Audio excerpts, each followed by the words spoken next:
dobra sta prijatelja, vedno le naprej na zelene travnike. Bobby in Pika, ko posije sonce, vesela in smeje, odhitita v gori. Bobby in Pika, dobra sta prijatelja.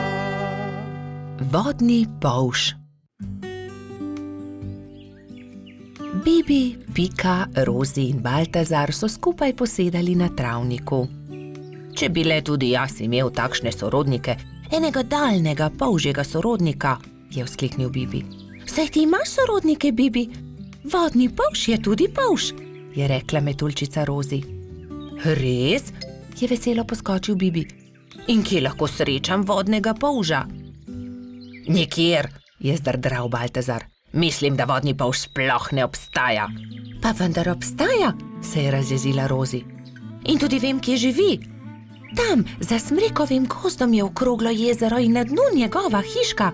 To je neumnost, je zdrdral Trot. Najbolje bo, da gremo vsi do obale okroglega jezera, je predlagala Pika. Pridite, vas bom jaz peljal, se je nepričakovano oglasil Jež Samo. Do večera bomo tam. Hurra! Je vzkliknil Bibi. Prinesel bom kisikove jeklenke, da se bomo lahko potopili na dno jezera. Nato so Bibi, Pika, Rozi in Baltazar skočili na ježjo kočijo in se odpeljali do okroglega jezera. Pozno zvečer je že bilo, ko so zagledali jezero. Pazite, kočija, je zakričal Trot, vendar je bilo takrat že prepozno. Mala kočija je že zdrsnila naravnost v jezero. Bibi, Pika, Baltazar in Rozi so začeli jokati. Ni problema, naspite se in jutri se boste potopili na dno jezera. Zagotovo boste zagledali kočijo, jih je tolažil Samo.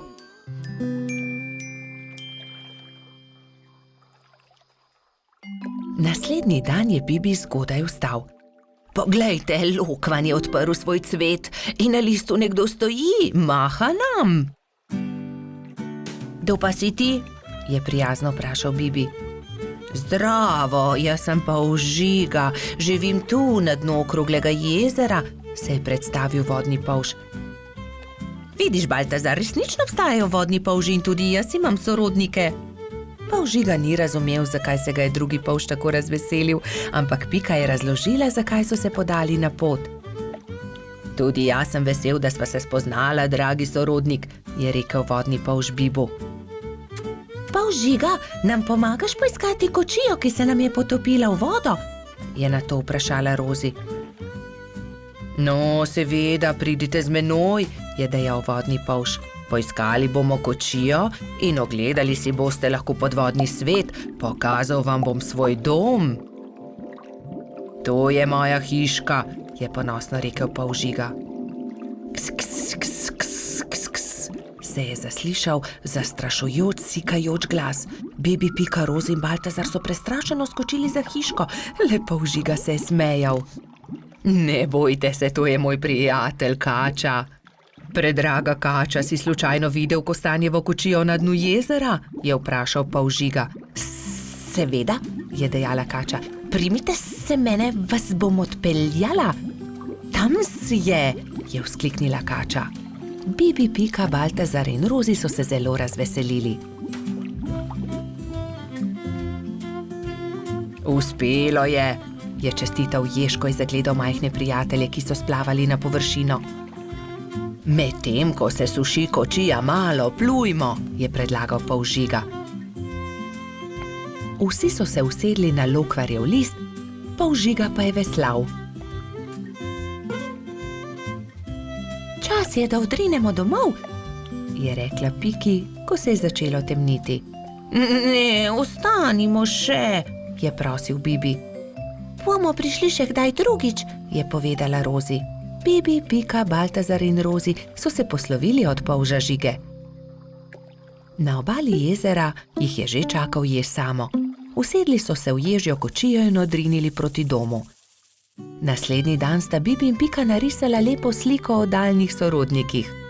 Na sliki so bili Pika, Kati in Bibi s polžem Žigo. Bobby in Pika, dobra sta prijatelja. Nogometna tekma. Nekega poletnega jutra je rogača Gašperja zbudilo glasno trkanje. Halo, Gašper, odpri! Jaz sem, Frici! Rogač je zaspano vstal iz postelje in odprl vrata. No, Frici, vstopi!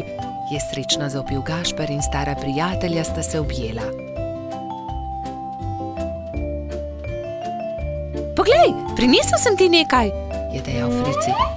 Nogometna žoga, hura!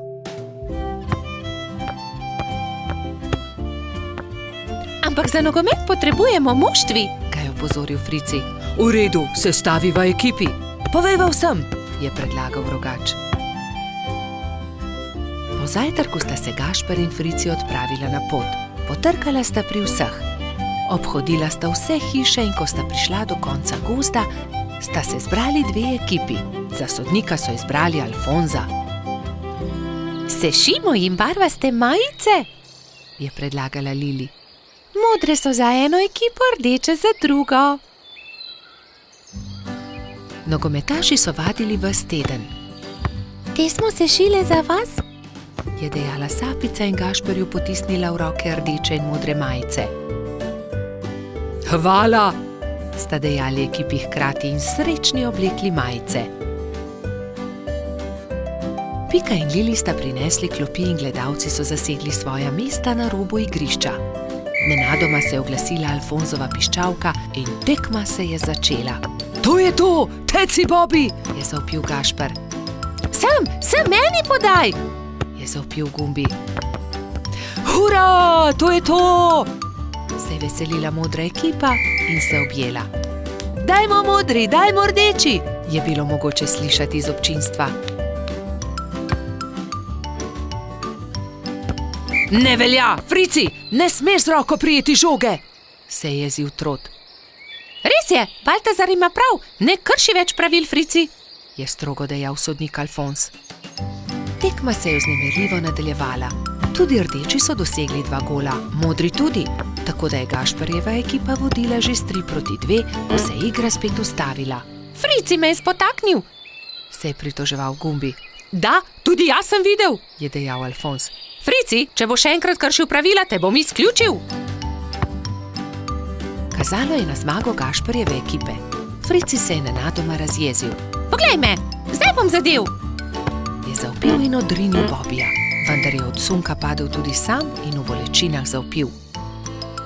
Moja roka, joj, moja roka! Vsi drugi so stekli k njemu. Hitro stečem po doktorja Sovo, je dejala Sapica in se že odpravila. Če te ne bi bolela roka, bi te najraje izključil, je dejal Alfons. Grdo si porinil Bobija. Da, vem, se je kesajoče oglasil Frici. Kako zelo boli. Prispel je doktor Sova. To je zlomljeno, moram jo dati v mavec. 4 tedne boš nosil mavec, na to ga bomo sneli. Pazi na roko, nič tikanja. Tekma se je končala zmago modre ekipe. Na povratno tekmo bo treba še malo počakati, je dejal Gašper in potrepljal Fricija po hrbtu. Kaj ne, da boš hitro v redu, ne povešaj nosu. Žal mi je, da sem kršil pravila, je ihtel Frici. Obljubim, da ne bom več nagajal, ko se mi pozdravi roka in lahko igramo pošteno povratno tekmo. Do takrat bi lahko malo okrasili Fricijev mavec, se je smehljala Pika. Pridite, vse vas povabim na malico. Prijatelji so se zbrali v Pikini pikčasti hiši. Vzeli so najprej flomastre in z lepimi slikami poslikali kozličkov mavec. Ko ga bo doktor Sova snel, ga bom obdržal za spomin, je izjavil Frici. Nato so se vsi usedli k mizi in do zadnjega kosa pojedli velikansko biskvitno rolado. Bobi in Pika, dobra sta prijatelja. Pustna zabava. Nekega lepega sončnega popoldneva so mali prijatelji posedali v Pikini hiši. Čas je, da se pripravimo na pustno zabavo, je rekla metuljčica Rozi. Kaj boš ti? Je vprašal Bibi. To je skrivnost, je odgovorila Rozi. Vsakdo mora na skrivaj narediti svoj kostum, da naredi presenečenje. Seveda, hitro domov, začnimo z delom, samo še 3 dni je do zabave, je rekel Baltazar. Bibi se je kmalu odločil, da bo goba. Iz bele rjuhe je sešil plašč, gobin klobuk pa je naredil iz rdeče sklede. Nanjo je narisal veliko belih pik. Pika je delala kostum cveta. Iz zelenega papirja je izrezala liste in te je zašila na zeleno odejo. To je bil plašč. Trod Baltazar in čebelica Dora sta se pripravljala skupaj. Baltazar se je oblekel v hudiča, Dora pa v angelčka. Mehurček, majski hrošček, se je udobno namestil v svoj gugalnik in začel delati levjo grivo iz rjave preje. Zadnji večer je v vseh hiškah dolgo gorela luč. Vsakdo je delal svoj kostum in se pripravljal na jutrišnjo zabavo. Končno je prišel veliki dan. Gozdni stanovalci so določili, da bo zabava v hiši hrošča Rogača. Zato so začeli krasiti Gašperjevo hiško s pisanimi papirji, balončki in trakom.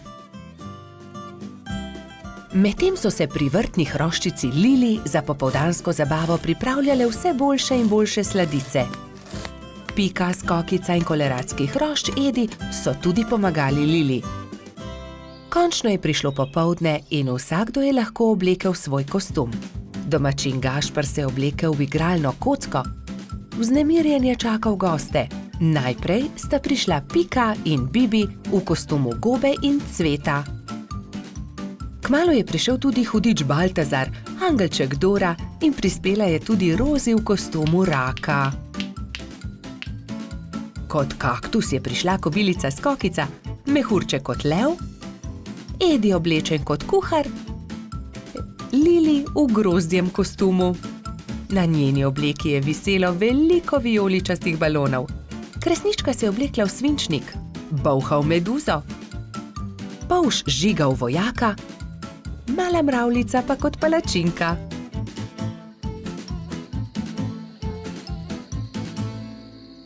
In takrat je objokano priletela kačja pastirka Zefira. Izginila je moja prelepa princeskina obleka. Lepo sem jo oprala, obesila na drevo, pa jo je odnesel veter. Zefira je grenko jokala, drugi so jo skušali tolažiti. Dal ti bom svojo vojaško kapo, meni je dovolj meč, je predlagal Polž Žiga. Ne, to je za fante. Jaz sem imela krasno princeskino obleko, pa jo je veter odnesel. Že vem, naredili ti bomo nov kostum, je rekla Skokica. Kostum sončka. To pa je bilo Zefiri že bolj všeč. Rumena zavesa bo ravno pravšnja za obleko, je vzkliknila Pika. Sončne žarke pa bomo naredili iz tega rumenega papirja, je rekel Gašper in vzel na traku viseče papirnate okraske.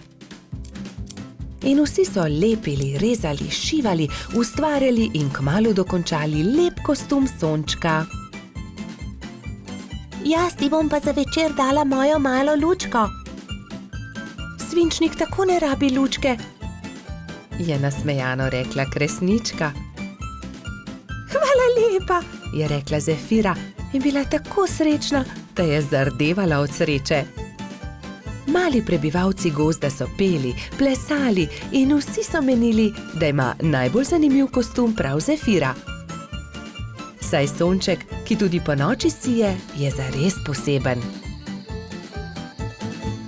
Bobi in Pika, dobra sta prijatelja. Pirhi. Prišla je velika noč. Metuljčica Rozi, zlata minica Lili, kobilica Skokica in kačja pastirica Sapica so se zbrali v Pikini hiši, da bi barvali velikonočna jajca. Koliko jajc moramo pobarvati? Je vprašala Lili. Poglejmo, Bobi bo jutri zagotovo prišel škropit. Prišli bodo tudi Baltazar, Gašper in Bajsi, ter seveda Gumbi, Alfonz in Polž Darko. Potem moramo pobarvati 7 jajc, lotimo se dela.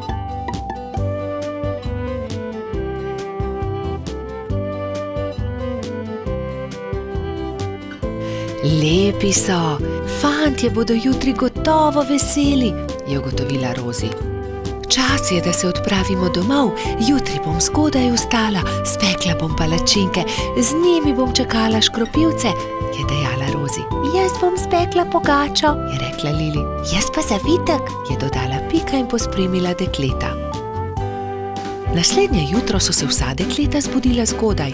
Rozi je stekla v kuhinjo, si zavezala predpasnik in se lotila mešanja testa za palačinke. Tudi Lili si je privezala predpasnik in takoj začela mesiti pogačo. Pika je vlekla testo za zavitek, Sapica je pripravljala rolado. Tudi Skokica se je zbudila vznemirjena. Fantje, ne vstajajo zgodaj, imam še čas, da spečem jabolčno pito. In dala na mizo veliko košaro jabolk. Ampak joj, košara se je nenadoma prekucnila, jabolka so se skotalila in z mize porinila skledo s pirhi. Vsa jajca so se razbila. Joj, jajca, kaj naj naredim? Kaj bom dala škropivcem? Obupana je tekla k Piki. Pika, vsa jajca so se potrla, vseh 7, pomagaj mi. Ne utegnem, Skokica, pečem pecivo, vendar sta mi ostali 2 nepobarvani jajci. Hitro ju pobarvaj, da boste gotovi, ko bodo prišli fantje. Lili, jajca so se razbila na koščke, mi lahko pomagaš? Ne morem, pečem pogačo. Vzemi ta 3 bela jajca, imaš še čas, da jih pobarvaš. Rozi, pomagaj, znova moram barvati jajca, vsa so se potrla. Vsa so se potrla? Žal mi je, Skokica, vendar zdaj ne morem s tabo. Tukaj ti dam 2 nepobarvani jajci, izvoli. Sapica, v težavah sem, potrli so se pirhi, ki sem jih pobarvala včeraj, prosim, pomagaj mi, sama ne morem znova pobarvati 7 jajc, malo časa je še. Vem, kdo ti lahko pomaga. Pojdi z menoj. Tekli sta skozi gozd vse do brloga. V naslednjem trenutku se je pojavil zaspani jamski Pajek. Dragi Pajek, moraš nama pomagati, je začela Sapica. Skokičini pirhi so se potrli in zdaj mora pobarvati 7 novih jajc. Ni veliko časa, fantje bodo kmalu prišli škropit, do takrat morajo biti gotovi. Lahko pomagam, je zamrmral Pajek. Hvala, zelo si prijazen, je zahtela Skokica in se poslovila od Sapice. Skokica je vzela najprej čopič in barve ter se lotila dela s Pajkom. Pajek je lahko hkrati barval 3 jajca.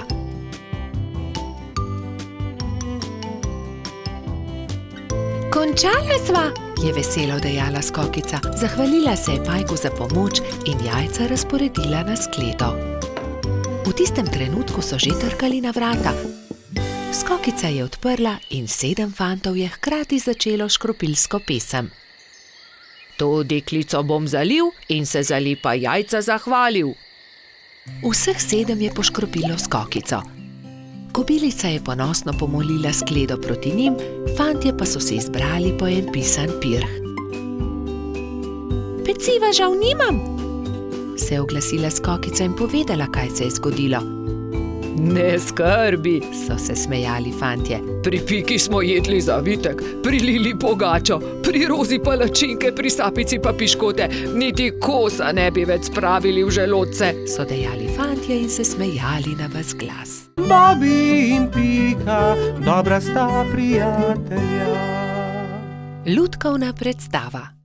Nekega poletnega jutra je polž Bobi vznemirjeno potrkal na Pikina vrata. Danes bo lutkovna predstava, pohitiva, pokličiva tudi Rozi in Bajsija. Bobi in Pika sta najprej potrkala pri metuljčici. Rozi, budnica, pridi hitro, danes bodo nastopali komarji. Predstavili bodo Sneguljčico. Ustavili so se tudi pred hišo koloradskega hrošča. Bajsi, halo, pridi, gremo na travnik, na lutkovno predstavo. Vendar Bajsi ni odprl vrat. Bajsi, zamudili bomo, pohiti, se je vznemirjal Bobi. Vendar odgovora ni bilo. Rozi je bojazljivo pritisnila kljuko in pokukala v hišo.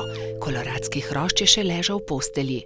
Bajsi, pohiti, hitro se oblici, moramo na pot. Jaz ne grem, trebuhu imam polno pik, ponoči me je nekaj čisto popikalo, zelo me srbi, se je cmeril Bajsi. Pokaži, naj pogledam ti pike, se je oglasila Pika. To niso piki, to so norice, je ugotovila Pikapolonica. Ni se treba prestrašiti, tudi jaz sem jih že imela, 1000 pik sem imela. Grem po doktorja Sovo, je rekla Pika. On ti bo povedal, kaj moraš narediti. Kmalu je prišel doktor Sova. Temeljito je pregledal Bajsija. Res so norice. Norice so nalezljive. Ne moreš iti na lutkovno predstavo, Bajsi. Nalezljive? Jih bodo dobili tudi Bobby, Pika in Rozi? Ne, norice vsakdo dobile enkrat. Oni so jih preboleli že lani. Najpomembnejše je, da pik ne smeš praskati. Gotovo bo lutkovna predstava še kdaj drugič, ga je tolažil Bobby. Ne jezi se, kmalu boš ozdravel, se je smehljala Pika.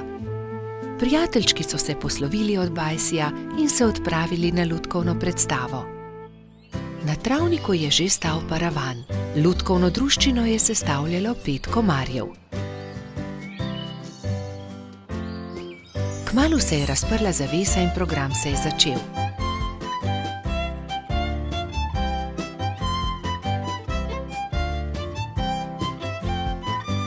V tišini in pozorno so si ogledali predstavo, na koncu pa so z velikim aplavzom pozdravili lutkarje.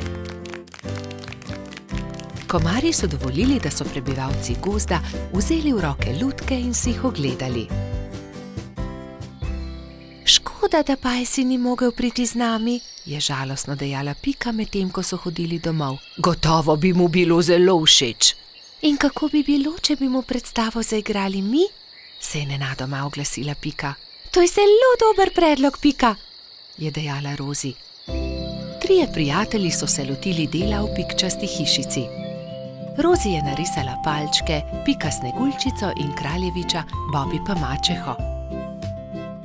Risbe so izrezali in nalepili na palice za krvavice. Ko so končali, so se prikradli pod Bajsijevo okno in potrkali. Koloradski hrošč je rado vedno odprl okno. Začenja se program, je veselo zavpil Bobby in so že začeli zgodbo.